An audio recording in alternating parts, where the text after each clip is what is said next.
Eminem's rise to the top of the charts earned him the right to purchase whatever he wants, including his Kmart mansion in the Detroit suburbs, which he picked up for $4.75 million. The rap god's car collection includes a Lamborghini Aventador, 3 Ferraris, 4 Porsche, and a McLaren. Eminem has also splurged on some ridiculous purchases, including one comic book valued at over $400,000. At the time of this recording, Eminem's net worth is estimated to be $240 million and climbing. Eminem's 12 albums have made him the highest selling artist of the 2000s. On the downside, there have been no shortage of people looking for handouts, like his mother who sued him for $10 million.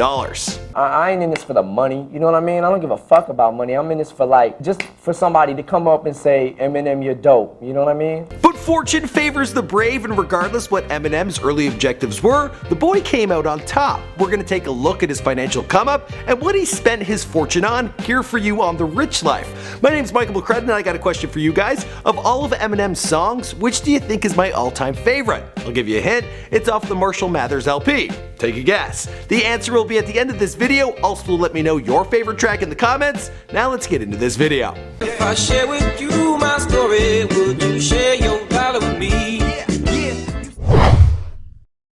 Marshall Bruce Mathers III was born in Joseph, Missouri in 1972. Him and his mother Deborah traveled between Missouri and Detroit as she bounced between jobs until she managed to purchase them a house for $20K. Marshall would have been around 15 at the time. This home was 19946 Dresden Street, located on the east side of Detroit just south of 8 Mile. Today the house no longer exists, but there were bricks sold off in 2013 with the profits going to charity. This is a home listed by the land bank as for sale, a home where Eminem spent a significant portion of his childhood. Jumping in and out of schools and living predominantly in black neighborhoods, Marshall was bullied relentlessly. He failed the 9th grade 3 times, was a high school dropout who worked as a dishwasher. With a baby on the way, he put everything into his debut album, Infinite, which was a commercial failure.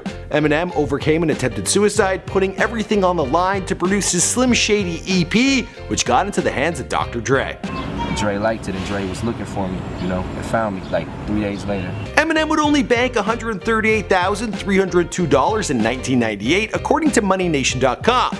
Following the release of the Slim Shady LP in 1999, Eminem's net worth skyrocketed to $3 million, then $23 million in 2000, and through 2001 to 2016, Eminem's net worth has climbed steadily to $240 million or more. Now let's take a look at how Eminem earned his fortune. $74 million came from albums and single sales. Eminem was fortunate enough to profit off the success of CD sales at the end of the 90s and into the early 2000s, and his talents transcended into the era of paid downloads and streaming services. Eminem's Vivo YouTube channel, which is home to over 21 million subscribers, has brought in over 8 billion views, earning him as much as $50 million. On top of this, there are his concerts, which has earned him another cool $210 million. Of course, there have been plenty of other ventures allowing Eminem to continue to grow his fortune, including endorsement deals repping Motor City, working with Chrysler. There's his Shady Records label, which launched 50 Cent to fame and has released 20 albums or more. He has his SiriusXM, Shade 45 radio channel, and makes appearances in television and film. Yeah, or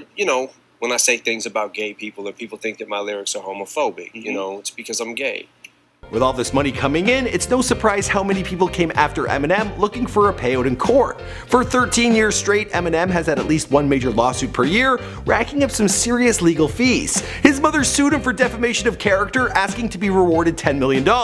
In the end, she settled for a couple grand. In 2001, Em was sued by a schoolmate, bully turned janitor, D'Angelo Bailey, for $1 million. Because he said this. Charges, they were dismissed in court in 2003. In 2005, Eminem was again sued by family, this time his aunt and uncle, over them feeling he owed them a house. He also married and divorced Kim Scott twice while he was still on the green. So there's that.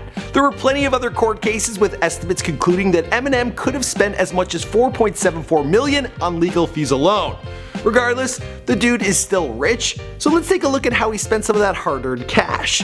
Eminem scooped up this mansion from the former CEO of Kmart back in 2003 for $4.75 million, which cost about the same as his legal fees. Yikes. This mansion is a whopping 15,000 square feet and comes complete with 6 bedrooms, 9.5 bathrooms, a pool, and a tennis court, even a basketball court. Eminem's crib has become a kind of Graceland that attracts people, driving up to his gate just to feel a little closer to the rapper. Something I really wouldn't recommend anyone doing. Y'all are creeping. It's not even that I would be that scared of Eminem, it's It's more like his relatives. I mean, Kim could be out there, his mom? Ugh, shots fired.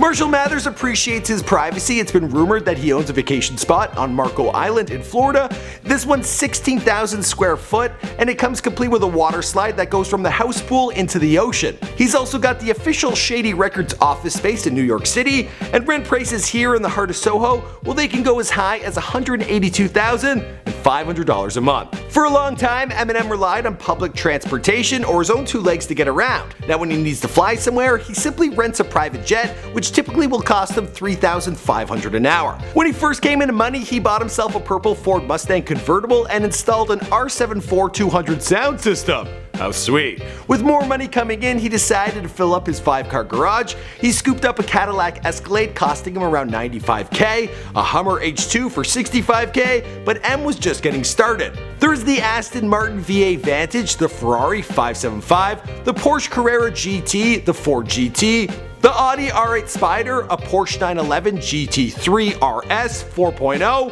a Porsche 911 GT2 RS, the Lamborghini Aventador, a Porsche 911 Turbo, a McLaren MP4 12C, a Ferrari 599 GTO, which is the most powerful road car ever made by Ferrari, and one more to top it all off, a Ferrari 430 Scuderia. Never heard of it, but it's like $250,000. Not bad. Eminem has never officially allowed a film crew tour his house, but he has invited over Shady Records exec Riggs Morales, who toured Eminem's mansion and described his personal comic book collection as otherworldly. His most expensive comic is Amazing Fantasy issue number 15, which gave the world its first look at Spider-Man. A mint copy of this comic is worth $400,000 at auction. Crazy, right? You gotta wonder if the dude was on drugs when he spent that kind of money on a comic book. Who knows? Maybe he was. I'm happy to report that Eminem has been sober for a number of years, which is good news for him and bad for me, because my favorite song by him is Drug Ballad. My name is Michael McCredden and we make all sorts of videos here on this channel. This is our 3rd episode of The Rich Life. Maybe it's our 2nd. I hope you guys enjoy it. Let me know who's next in the comments down below. And we're gonna pump out 10 or 15 of these. So be sure to let me know on Instagram and Twitter what you want me to do next. Bye! Eminem, you're dope.